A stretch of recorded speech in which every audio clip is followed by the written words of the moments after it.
Olá, irmãos, a paz do Senhor Jesus. Voltando aqui para dar continuidade às gravações dos nossos vídeos, né? Agora para falar do milênio, o milênio literal de Cristo aqui na Terra, com o seu povo, com a sua igreja. Tá bom? Depois de nós ter gravado aí 16 vídeos falando do tema da grande tribulação, né? Eu procurei extrair o máximo que eu pude das escrituras dentro do tema a grande tribulação. Agora, iniciando aqui esse tema, o reino milenar de Cristo. Porque a Bíblia diz que depois da grande tribulação, no mesmo período que Cristo vai estar 7 anos com a igreja no céu, onde vai haver as bodas do Cordeiro, casamento místico de Cristo com a igreja, né? E também vai haver lá 7 anos, também terá o tribunal de Cristo, aonde Cristo vai julgar a igreja, um julgamento não para condenação, nem para salvação, mas um julgamento para as obras, para galardão, para ver quem tem galardão, né? Quem desempenhou obras aqui na terra durante a militância da sua fé. E eu creio que haverá graduação de galardão, porque tem aquelas pessoas que trabalhou mais, outros trabalhou menos, outros trabalhou nada, mas estará na glória, estará no céu com Cristo, porque ele creu. Ele creu e foi batizado, como Cristo disse: quem crê e for batizado será salvo, quem não crê será condenado, né? E sinais seguirão os que crerem, em meu nome expulsarão os demônios, falarão novas línguas, pegarão nas serpentes, se beber alguma coisa mortífera, não lhes fará dano algum, e porão as mãos sobre os enfermos e os curarão.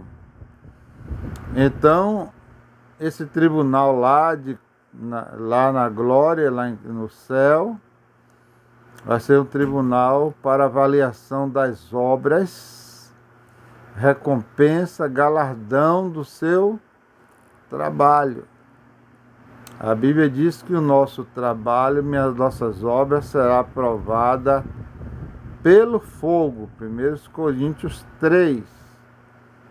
Será aprovada pelo fogo. E aí vai ver qual a obra que vai existir. Porque obra todo mundo tem, irmão. Fazer obra todo mundo faz aqui na terra de alguma forma. Mas a Bíblia diz: veja como está edificando. Porque o fundamento que eu lancei, que é Cristo, é bom. Mas cada um vê com que material está edificando sobre esse fundamento. Se é de ouro, se é de prata ou pedras preciosas, que são materiais que é a prova de fogo, né, que suporta fogo. A base lá já é uma base sólida, que a base é Cristo. Agora, que material está edificando sobre essa base que é Cristo? A Bíblia também diz que muitos vão edificar com palha, madeira, com feno. E palha, madeira e feno não vai aguentar fogo. Vai sumir tudo, vai desaparecer tudo. Mas ouro, prata e pedras preciosas esse suporta fogo e vai prevalecer a obra desses, né? E então cada um vai receber a recompensa de acordo com a obra provada e resistida à prova de fogo.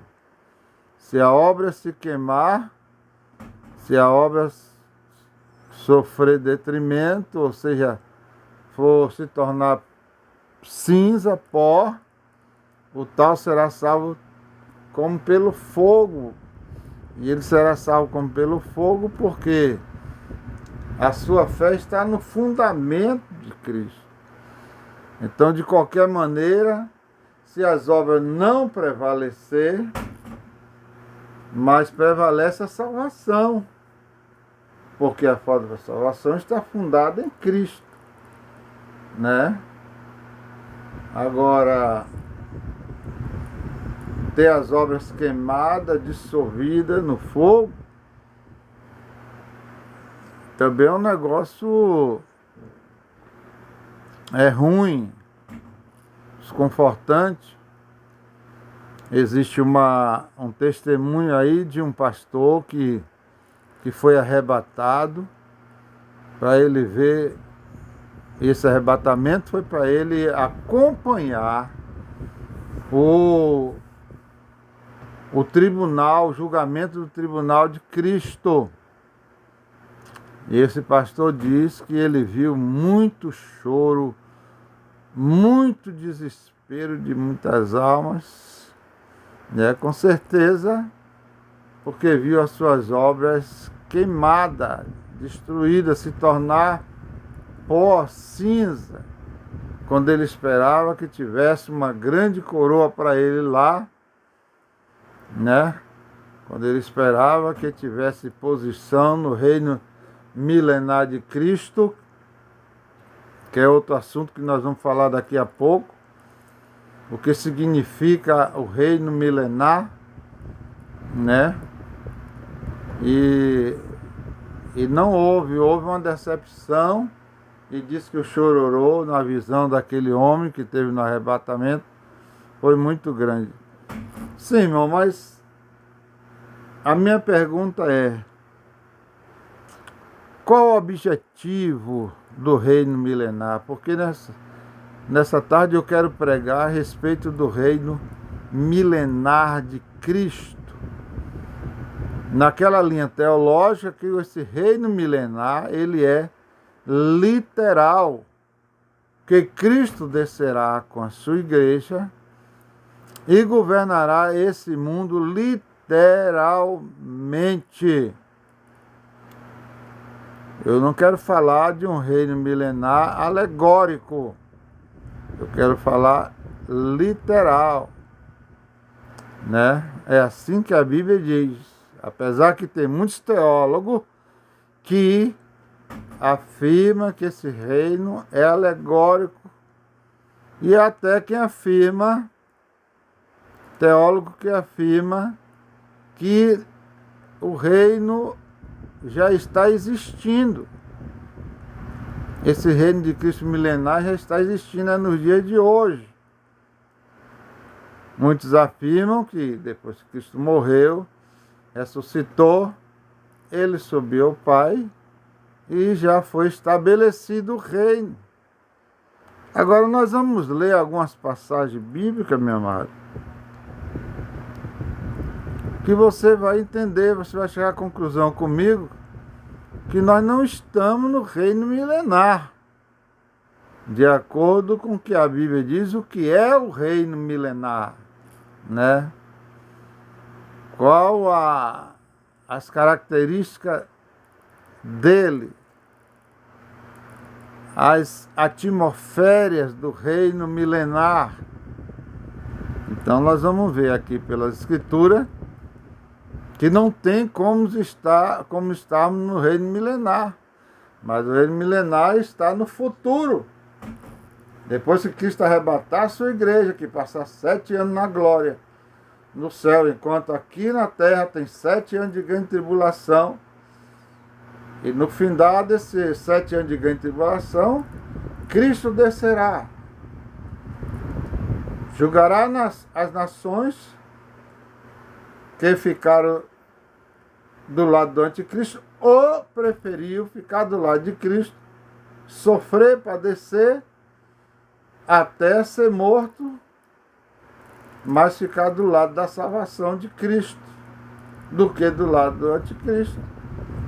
E depois desse julgamento, Cristo vai estabelecer o reino milenar e vai reinar com ele, tantos que desceram do céu, tanto aqueles que foram arrebatados, como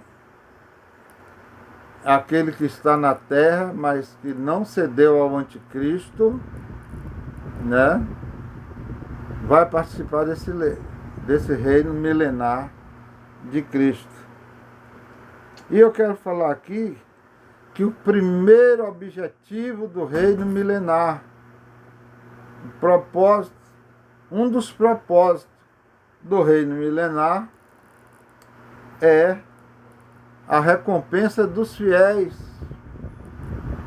Nós vamos ler a respeito disso, que o reino milenar também é para a recompensa dos fiéis. Além das coroas que esperam os fiéis, lá na glória a Bíblia diz que lá tem 5 coroas esperando os fiéis. Eu creio que nós vamos receber aquela coroa, mas não vamos ficar de coroa na cabeça. Eu creio que nós vamos fazer como os 24 anciãos, que depois de receber a coroa, eles tiram a coroa e eles depositam nos pés de nosso Senhor Jesus Cristo, dizendo que Cristo, que era digno daquela coroa. Até mesmo porque o número 24 representa 12 patriarcas do Velho Testamento e os 12 apóstolos do Novo Testamento. Então ele representa o Velho Testamento um todo na pessoa dos 12 patriarcas e o Novo Testamento em um todo na pessoa dos 12 discípulos, que representa toda a igreja. Tá bom? Então eu creio que como eles depositaram aquelas coroas dele aos pés de Cristo, nós, a igreja que seremos coroados, vamos fazer o mesmo, né? Mas além dessas 5 coroas que tem para os crentes, eu não sei quem é que vai receber as 5, ou que vai receber 4, que vai receber 3, que vai receber 2, que vai receber uma, não sei. Porque não vai receber nada, nenhuma, eu não sei. Porque ela é para recompensa. Também teremos recompensa no reino milenar, conforme a Bíblia. E aí é só a gente ler Lucas 19, versículo 16, que diz assim, olha o que diz Lucas 19, versículo 16. Diz assim, compareceu o primeiro e disse, Senhor, a tua mina rendeu 10. Olha o que Jesus disse para esse crente, esse irmão, que compareceu perante o Senhor, dizendo que a mina do Senhor rendeu 10. Olha o que o Senhor disse para ele. Jesus respondeu-lhe o Senhor, muito bem, servo bom, porque foste fiel no pouco, terás autoridade sobre 7 cidades. Né? Vai entendendo aí essa palavra. Terás autoridade sobre 10 cidades. Respondeu o Senhor, muito bem, servo bom, porque foste fiel no pouco, terás autoridade sobre 10 cidades. Amém? Vamos mais adiante. Ainda em Lucas 19, 18. Diz assim: veio o segundo dizendo: Senhor, a tua mina rendeu 5. E olha a resposta do Senhor. E a este disse: terás autoridade sobre 5 cidades.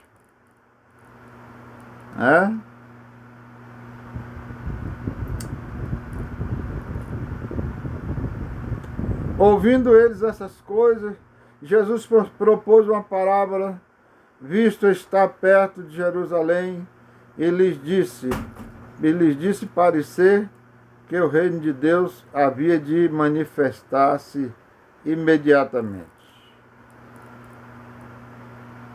Então veja bem, Jesus conta uma parábola falando que o reino de Deus haveria de manifestar-se imediatamente. Talvez alguém interprete mal essa palavra imediatamente, mas irmão, é que Jesus nunca se expressou a respeito da sua vinda. Ele nunca se expressou que será longe, muito tempo, e que vai passar muita geração, não. Jesus, toda vez que ele expressou a sua vinda e as evidências da sua vinda, ele sempre falou como que se fosse para aquela geração. É claro que nós já estamos com mais de 2000 anos que Jesus falou da sua vinda. Mas Jesus nunca falou assim numa visão de 2000 anos, nem de 3000 anos, pode ir para 3000 anos, 4000 anos. Mas Jesus sempre falou, dentro de uma visão que fosse para aquela geração. Jesus nunca falou da sua vinda, de uma forma que ele tratasse de um tempo de outras gerações ou de gerações futuras. Não. Ele sempre falou da sua vinda dentro das perspectivas daquela geração. Por quê, pastor? Porque Jesus quer que a minha geração, a nossa geração, viva nessa expectativa da vinda dele, dos acontecimentos do reino dele. Jesus falou, por quê, amado? Porque ainda que ele não venha na minha geração, mas quando eu morrer, quando eu passar para a glória, eu tenho que passar nessa expectativa. Tá certo? Jesus pode vir daqui mais 2000 anos ou 3000 anos, não importa. Mas ele fala sempre na expectativa da tua geração. Que é para nascer fé na tua geração. Nascer fé em você. E você se preparar, porque você não sabe do dia da manhã. Hoje eu estou gravando mais um vídeo aqui acerca do reino milenar literal de Cristo, mas eu não sei amanhã o que acontece comigo. Amanhã eu já posso morrer amanhã. Então eu morro nessa expectativa. Cristo virá estabelecer o seu reino e eu preciso ter recompensa nesse reino. Eu preciso ter posição nesse reino, porque ele prometeu que nesse reino, aleluia, muitos vão ter autoridade sobre 10 cidades, outros 5 cidades, outros quem sabe uma cidade, outro mais de 10 cidades, mas a verdade é que nós tivemos expectativa de que Cristo volte na nossa geração. É por isso que ele sempre diz: o reino de Deus está próximo, está perto. É por isso sempre que ele diz: essas coisas estão para acontecer, embora leve 1000 ou 2000 anos.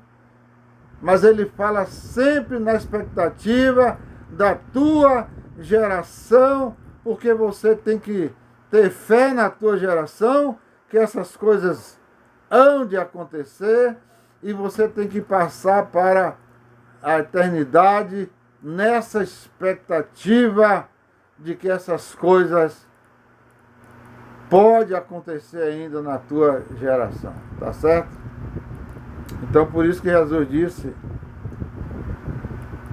deixa eu ler novamente, ouvindo eles, Lucas 19:11, ouvindo eles estas coisas, Jesus propôs uma parábola, visto estar perto de Jerusalém, e lhes parecer que o reino de Deus havia de manifestar-se imediatamente. Então, para quem parecia que o reino de Deus haveria de manifestar imediatamente? Para os discípulos, né? Para os discípulos. Eles estavam achando que o reino de Deus haveria de manifestar-se imediatamente. E esse reino que se trata aqui é o reino milenar. Aí muita gente diz, não, depois que Cristo morreu, ressuscitou, foi para o céu, começou o reino milenar. Como que começou o reino milenar? Eu vou te mostrar aqui que nós não vivemos no reino milenar. Não tem como vivermos no reino milenar, meus irmãos. Eu vou provar aqui à luz da Bíblia, agora mesmo. Quer ver? Eu vou provar aqui à luz da Bíblia. Olha o que é que diz.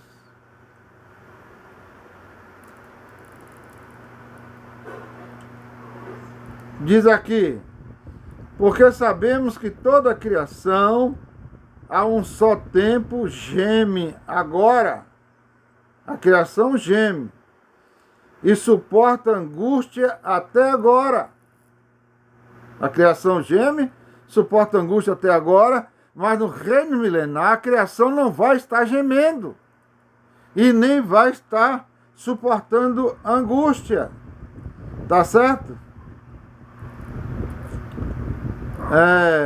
Deixa eu ver aqui. Olha o que ele diz também. Um outro propósito do reino milenar estabelecido na terra, eu já falei do primeiro propósito, é para a recompensa dos fiéis. Agora eu vou falar que também o propósito é para redimir a criação, né? Segundo propósito, redimir a criação.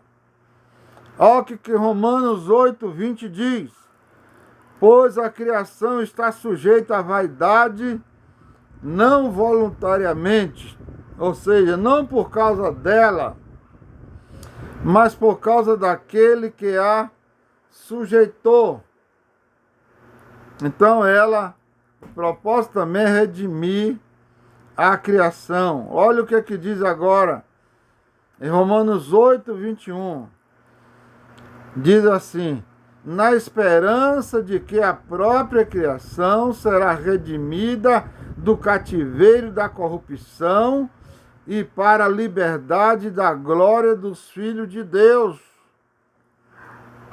Esse é outro propósito para redimir a criação. A criação está sofrendo, meus irmãos, com o pecado. A criação está sofrendo com aquela palavra, aquela maldição que Deus lançou sobre ela, que por causa do pecado de Adão, a terra seria maldita e ela produziria espinho e cardo. A terra era para produzir somente semente boa, somente fruto bom, que fosse de proveito para o homem. Mas por causa daquela desobediência de Adão, Deus lançou maldição sobre a terra e disse que ela produziria espinho e cardo, semente ruim, e o homem haveria de dar duro do suor do seu rosto e muitas vezes perder o fruto do seu trabalho, porque a terra iria negar o bom fruto e o suor do homem ia ser dobrado. Não dá aqui nessa terra, ele vai para aquela. Não dá naquela, ele vai tentar em outra. Então seria, né, angústia, sofrimento para adquirir o seu pão. Mas o milênio tem esse objetivo também, de redimir a terra, libertar a terra dessa maldição e a terra voltar como foi no paraíso, como era lá no paraíso, no tempo de Noé, no propósito que Deus fez a terra para que Noé desfrutasse de uma terra abençoada e sem maldição. Então, entendeu bem? Primeiro propósito, recompensa dos fiéis, né, que irão reinar juntamente com Cristo, irão governar juntamente com Cristo. Eu estou dizendo, eu posso dizer com essas palavras, à luz da Bíblia, que você pode ser amanhã, né, um presidente de nações locais, presidente local, um governador local, um prefeito local, um magistrado, ou um sacerdote, porque todas essas áreas de autoridade, ela vai funcionar no tempo do milênio, onde Cristo é o Rei dos Reis e o Senhor dos Senhores, né?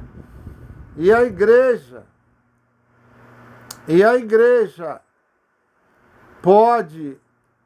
ela pode ser assessoria de Cristo, os ministros de Cristo, né? Os que irão fazer o governo locais, tá certo? Você crê nisso? É nisso que a palavra diz. Eu acabei de ler. Jesus dizendo para o crente que foi fiel, disse: Senhor, a tua mina rendeu mais 10 minas. Jesus disse: muito bom, servo fiel, foste fiel no pouco, sobre 10 cidades te darei autoridade.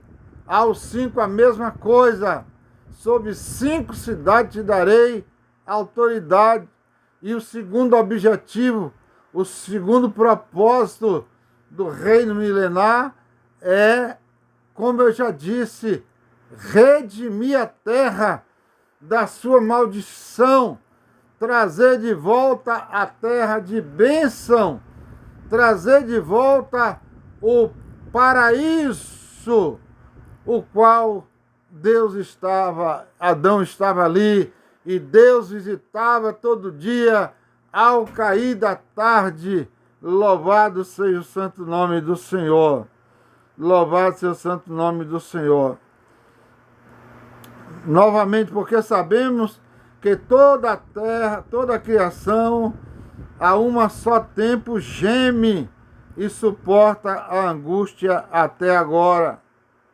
Agora, deixa eu lhe dizer, para você ter cuidado com esses teólogos da televisão, da internet, vocês terem cuidado, que quer dizer que nós já estamos no milênio. Oh, milênio gostoso esse, né? Mas que milênio esse, né? Que milênio nós estamos vivendo, né? Porque eles querem dizer que o milênio, aqui que Jesus tratou de uma maneira alegórica, eles querem dizer que todo o Apocalipse é alegórico. Apocalipse não é alegórico. Apocalipse não se cumpriu nada ainda, a não ser as 7 igrejas, as cartas às 7 igrejas. Mas o restante não cumpriu nada ainda, que Apocalipse não será alegórico, Apocalipse será literal. Literal, Apocalipse será. Mas eles querem dizer que é alegórico, eles querem dizer que o reino de Deus, que o reino milenar é alegórico, e eu quero mostrar para você, talvez o vídeo vá cair, eu volto a gravar outro, sou teimoso. Agora, eu vou lhe mostrar aqui, quer ver? Lê Isaías 11, versículo 6, meus irmãos. Eu vou te perguntar como é que nós estamos vivendo o reino milenar. Como que estamos vivendo o reino milenar? Olha o que Isaías 11, 6 diz. Ele disse: o lobo habitará com o cordeiro, o que não acontece hoje. O leopardo se deitará junto com o cabrito, o que não acontece hoje, porque senão o leopardo come o cabrito. O bezerro, o leão novo e o animal cevado andarão juntos. Ó, bezerro, leão novo, né? Bezerro, animal cevado e leão andarão juntos, e um pequenino os guiará no reino milenar. Olha como será o reino milenar. Aleluia, presta atenção. O lobo se deitará com o cordeiro, o bezerro, o leão novo e o animal